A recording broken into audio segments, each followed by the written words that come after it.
ভোলার তেঁতুলিয়া নদীতে কোস্টগার্ডের ডুবুরি দল কর্তৃক নিখোঁজ শিশুর মৃতদেহ উদ্ধার করা হয়েছে। বুধবার 11 জুন সকালে কোস্টগার্ড মিডিয়া কর্মকর্তা লেফটেন্যান্ট কমান্ডার হারুনুর রশিদ এ তথ্য জানান। তিনি বলেন, সোমবার সকাল 8টায় ভোলা সদর উপজেলাধীন ভেলুমিয়া বানঘাটা এলাকায় তেঁতুলিয়া নদীর তীরে খেলার সময় 6 বছর বয়সী একটি শিশু হঠাৎ করে নদীতে নিখোঁজ হয়।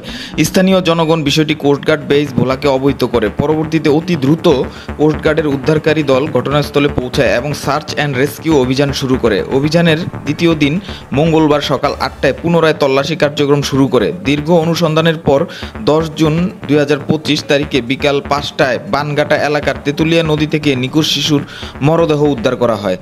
মৃত শিশু ভোলা সদর উপজেলাধীন চরচন্দ্রপ্রসাদ ইউনিয়নের বাসিন্দা বিল্লাল মালের মেয়ে।